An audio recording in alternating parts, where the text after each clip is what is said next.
মা, আমি ও ঘরে শোব না, তুমি আমার সাথে এ ঘরে শুতে এসো। গুনগুনের কথায় আবার বুক কেঁপে উঠল ঝুমুরের। আজকের রাতটাও বোধহয় একরাশ ও শান্তি নিয়ে নিদ্রাবিহীন হয়ে কাটাতে হবে।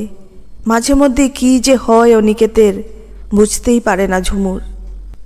নিজের সমস্ত ডিপ্রেশন ওই বাচ্চা মেয়েটার উপর ঢেলে দিতে যেন বদ্ধপরিকর সে।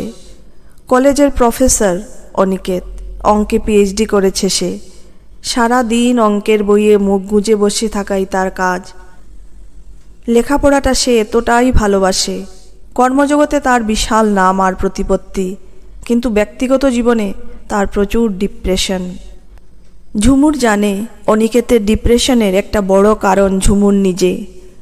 অনিকেত যে স্ত্রী হিসেবে তাকে প্রথম থেকেই মানতে পারেনি, সেটা ফুলশয্যার রাতেই স্পষ্টভাবে জানিয়েছিল অনিকেত। অনিকেতের ইচ্ছে ছিল ওর স্ত্রী ওর মতনই বিশাল কিছু হবে, কিন্তু অনিকেতের বাবার পছন্দ ছিল ঝুমুর। ঝুমুরের যখন বিয়ে হয় অনিকেতের সঙ্গে, তখন ঝুমুর সবে প্রাইমারি স্কুলে চাকরিটা পেয়েছে।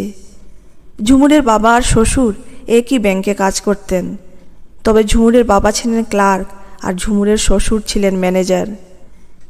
একদিন ব্যাংকে ঝুমুর একটা বিশেষ কারণে বাবার সাথে দেখা করতে এলে ঝুমুরের শ্বশুর অনিমেষ মিত্রের পছন্দ হয়ে যায় ঝুমুরকে। ঝুমুরের মধ্যে বেশ একটা সাবেকিয়ানা আছে। বিছানায় সারাদিন শুয়ে থাকা স্ত্রী আর ছন্ন ছাড়া হয়ে থাকা সংসারটাকে সামলে রাখার মতো গুণ ঝুমুরের মধ্যে দেখতে পেয়েছিলেন তিনি।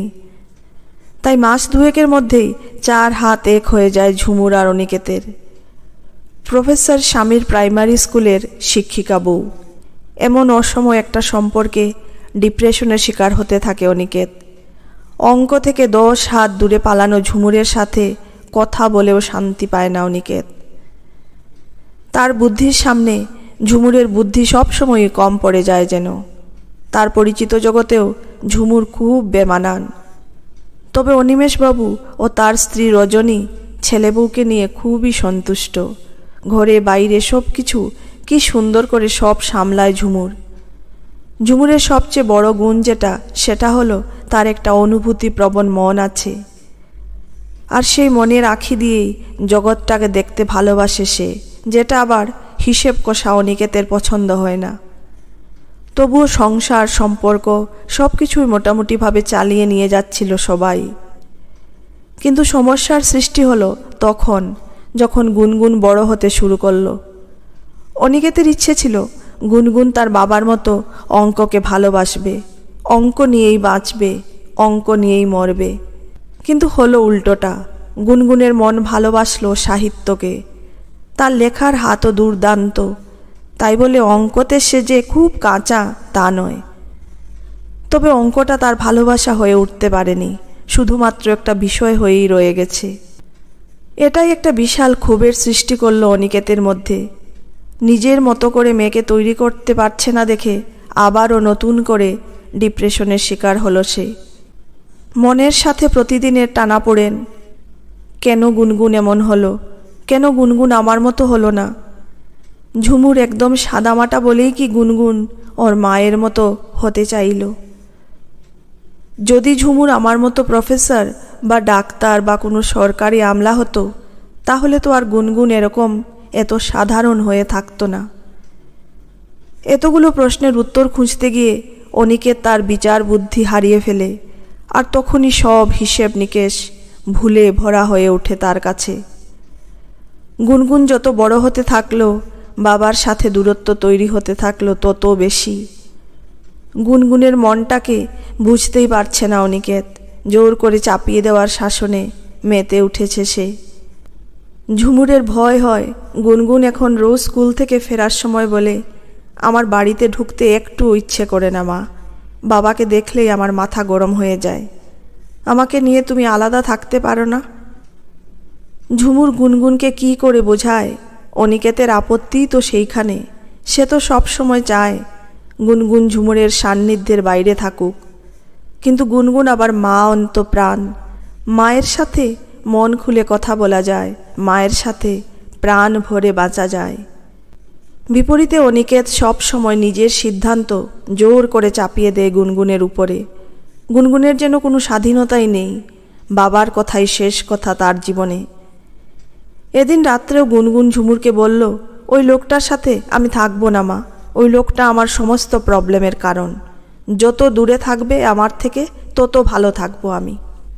ঝুমুর ধমকে সুরে বলল, বাবাকে বাবা বলেই বলতে শেখো গুনগুন। ওই লোকটা আবার কি কথা?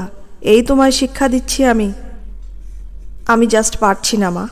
আমার লাইফের কোনো কিছুতে নেই, অথচ হঠাৎ করে কিছু দেখিয়ে কোনো বিচার না করেই সে ওলট পালট মন্তব্য করতে শুরু করে দেয়। আমার বেসিক প্রেস্টিজটার প্রতিও তার খেয়াল আছে। সে যদি কারোর সম্মানের কথা না ভাবে তাহলে তাকে রেসপেক্ট করার কথাই বা ভাববো কেন বলতে পারো? আসলে কি জানো মা, বাবা তোমার প্রতি থ্যাঙ্কফুল নয় তো আর কারোর প্রতি কি করে থ্যাঙ্কফুল হবে বলো? তোমাকেই তো রেসপেক্ট করতে পারে না বাবা। তুমি যে নিজেও একটা মানুষ, তোমারও যে একটা মন আছে, কোনোদিন ফিল করেছে কি বাবা সেটা? করেনি, আমি ডেফিনেটলি জানি। কোনোদিন তোমার জন্য এতটুকু ফিল করেনি। তোমাকেই যখন বাবা বুঝতে পারে না তখন আমাকে বুঝবে কি করে? এভাবে রোজ রোজ বাবার বিশ্রী কথা আমি আর সহ্য করতে পারছি না। I am just faded up. কথাগুলি বলেই পাশের ঘরে দুমদাম করে চলে যায় গুনগুন। একটা ক্লাস 6-এ পড়া মেয়ের মানসিক যন্ত্রণাটাকে উপলব্ধি করে বুকের ভিতরটা কেমন যেন মোচড় দিয়ে ওঠে ঝুমুরের। ঘরে গিয়ে স্বামীকে বোঝানোর চেষ্টা করে। আজ রাতটা গুনগুন আর আমি পাশের ঘরে শুই গিয়ে। তুমি বকেছ তাই একটু আপসেট আছে মেয়েটা।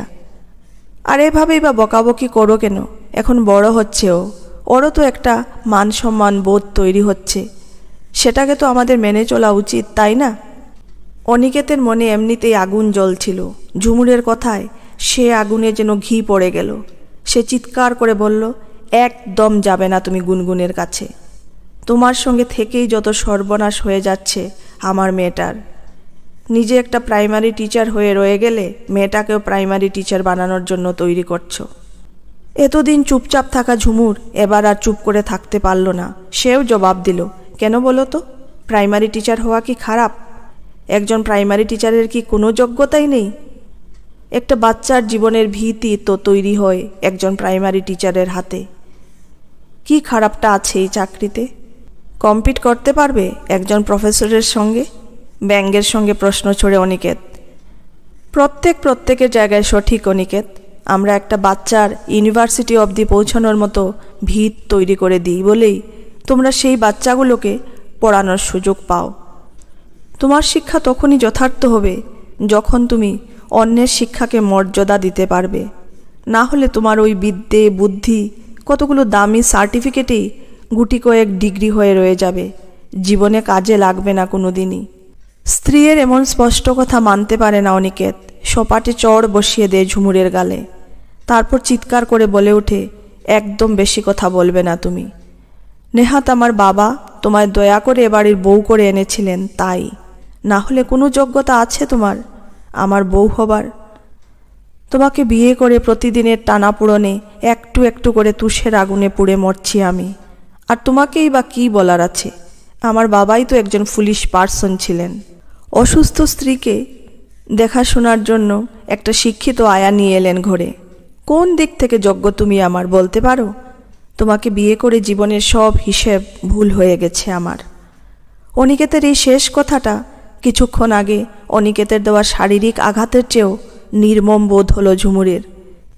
দীর্ঘ 15 বছর ধরে যে স্বামীর সাথে জীবন কাটিয়ে দিল সেই স্বামীর চোখে সে একজন শিক্ষিত আয়া মাত্র। কথাগুলো ভাবতেই মাথাটা কেমন ঘুরে গেল ঝুমুরের। সত্যি আর রোজকার এই সম্পর্কের টানাপোড়েন নিয়ে বেঁচে থাকা যায় না। আজ শ্বশুর শাশুড়ি কেউই বেঁচে নেই। শিক্ষিত আয়ার কাজ এই সংসারে মিটে গেছে। অতএব এই সংসার আঁকড়ে পড়ে থাকার আর কোনো মানে হয় না। কিন্তু ঝুমুর এটাও জানে গুনগুনকে নিয়ে তাকে কিছুতেই আলাদা হতে দেবে না অনিকেত। আর ঝুমুর চায় না জোর করে গুনগুনের অভিভাবকত্ব নেওয়ার জন্য গুনগুনকে কোর্টের মুখ দেখতে হোক। তাই কিছুক্ষণ চুপ করে থেকে ঝুমুর বলে, বেশ, তোমার বাবা মায়ের সেবা করার জন্য নিয়ে এসেছিলেন তোমার বাবা। আজ তারা দুজনেই আর কেউ বেঁচে নেই, তাই এই সংসারে আমার থাকারও কোনো কারণ নেই। তোমার আমার বিয়েতে শুধু তোমার জীবনের হিসেবে ভুল হয়নি অনিকেত, হিসেব ভুল হয়ে গেছে আমার জীবনেরও। কিন্তু আমাদের দুজনের ভুল হিসেবে কার জীবনটা সবচেয়ে বেশি নষ্ট হচ্ছে জানো? ওই বাচ্চা মেয়েটার। হ্যাঁ অনিকেত, আজ সবচেয়ে বেশি কষ্টে আর ডিপ্রেশনে গুনগুন আছে, কিন্তু তুমি বুঝবে না ওর সমস্যাটা, বরং নিজের ডিপ্রেশনটা একটু একটু করে ওর দিকে কনভে করছো তুমি। তার চেয়ে বরং একটা কাজ করা যাক, তুমি আমি আলাদা হয়ে যাই। আর ঝুমুরের মুখের কথা কেড়ে নিয়ে অনিকেত বলে উঠে, গুনগুন কিন্তু তোমার সঙ্গে থাকবে না।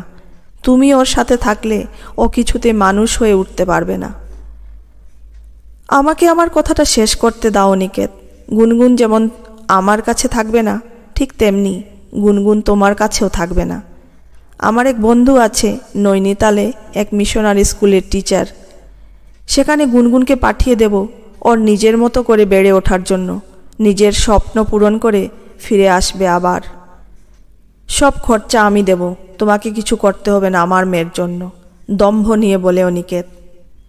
ঝুমুর একটু হাসে, বলে, তুমি কি জানো অনিকেত, তোমার মেয়ে তোমায় ঘৃণা করে, তোমার পরিচয়টাও দায়ে পড়ে বহন করে বেড়ায়। কিছুই জানো না, শুধু অঙ্কের হিসেবে টাকার অঙ্ক কষে গেলে। অঙ্কে এমন ভালো হয়ে কি লাভ বলো তো? জীবনের সব হিসেবটাই যখন তোমার ভুলে ভরা। তাই গুনগুনের জন্য তোমাকে এক পয়সাও খরচ করতে হবে না।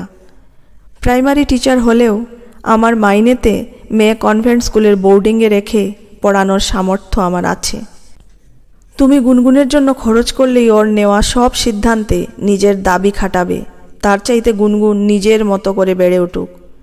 আজ তোমায় গুড বাই বললেও তোমাকে একদিন আবার ডাকবো অনিকেত, শুধু এটা দেখানোর জন্য যে তুমি অঙ্কে কতটা কাঁচা। সে ঘটনার পরে কেটে গেছে বছর 20। সেই রাতের পরে আবার অনিকেত তার ঝুমুর এক জায়গায় হয়েছে, কারণ মিস অয়ন্তিকা মিত্র ওরফে গুনগুন এবারের সাহিত্য একাডেমি অ্যাওয়ার্ডের জন্য নির্বাচিত হয়েছে। সেই পুরস্কার বিতরণী অনুষ্ঠানে নিমন্ত্রিত ঝুমুর ও অনিকেত। অঙ্কের প্রফেসর হয়েও জীবনের হিসেব কষায় সে যে কতটা কাঁচা সেটা চোখে আঙুল দিয়ে দেখিয়ে দিতেই স্বামীকে ডেকে পাঠিয়েছে ঝুমুর। আজও ঝুমুরের এমন সিদ্ধান্তে আপত্তি ছিল গুনগুনের, কিন্তু ঝুমুর মেয়ের কোনো আপত্তিকেই আমল দেয়নি। এর পিছনে অবশ্য একটা কারণও আছে।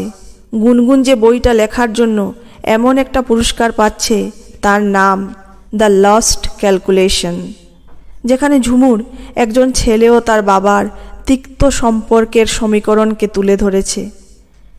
লেখিকা হিসেবে নিজের জীবনে এমন একটা জীবন্ত অভিজ্ঞতা ছিল বলেই গুনগুনের লেখা সেই উপন্যাসেও সেই সমীকরণ ছত্রে ছত্রে জীবন্ত হয়ে ধরা দিয়েছিল পাঠকের কাছে। যেদিন অনিকেতের বাড়ি থেকে বেরিয়ে এসেছিল ঝুমুর, সেদিন মনে মনে প্রতিজ্ঞা করেছিল সে, একদিন তোমাকে দেখিয়ে দেব তুমি অঙ্কে কতটা কাঁচা। আজ সেই দেখিয়ে দেওয়ার দিন ঝুমুরের। আজও বাবাকে নিজের মানুষ বলে মনে করে না গুনগুন। বাবার পরিচয় শুধুমাত্র ওই কাগজে কলমেই রয়ে গেছে তার। আজও এমন গর্বিত মুহূর্তে প্রেসের সামনে নিজের মাকেই পরিচয় করালো সে। একজন রিপোর্টার জিজ্ঞেস করলেন, আপনার বাবা কোথায়? তার আজ কেমন অনুভূতি হচ্ছে সেটা খুব জানতে ইচ্ছে করছে আমাদের। মিস অয়ন্তিকা মিত্র একটু স্মিত হেসে জবাব দিলেন, আমার বাবা একজন অঙ্কের প্রফেসর, অঙ্ক কষতেই উনি বেশি ভালোবাসেন। এসব সাহিত্যের ব্যাপারে তার খুব একটা আগ্রহ নেই, আর সত্যি কথা বলতে কি উনি এসব ব্যাপারে খুব একটা বোঝেনও না। আপনারা আমার মায়ের সাথে কথা বলুন না, আমার এই লেখার সত্তাটা এসেইছে তো আমার মায়ের থেকে। প্রেসের লোকগুলোর ক্যামেরার আলো ঝলসে উঠল ঝুমুরের মুখের উপরে। একের পর এক প্রশ্নের উত্তর দিয়ে যাচ্ছে লেখিকা অয়ন্তিকা ও তার মা ঝুমুর মিত্র। আজ সেই ভিড়ে প্রফেসর অনিকেত মিত্র থাকতে পারতেন, কিন্তু খাতায় অঙ্ক করে হিসেব কষা আর জীবনের হিসেব মেলানো যে এক জিনিস নয়, তা আজ অন্ধকার কোণে দাঁড়িয়ে উপলব্ধি করছেন ডক্টর অনিকেত মিত্র। কিন্তু ততক্ষণে জীবন খাতার অনেকগুলো পাতা তার ভুল অঙ্কে নষ্ট হয়ে গেছে।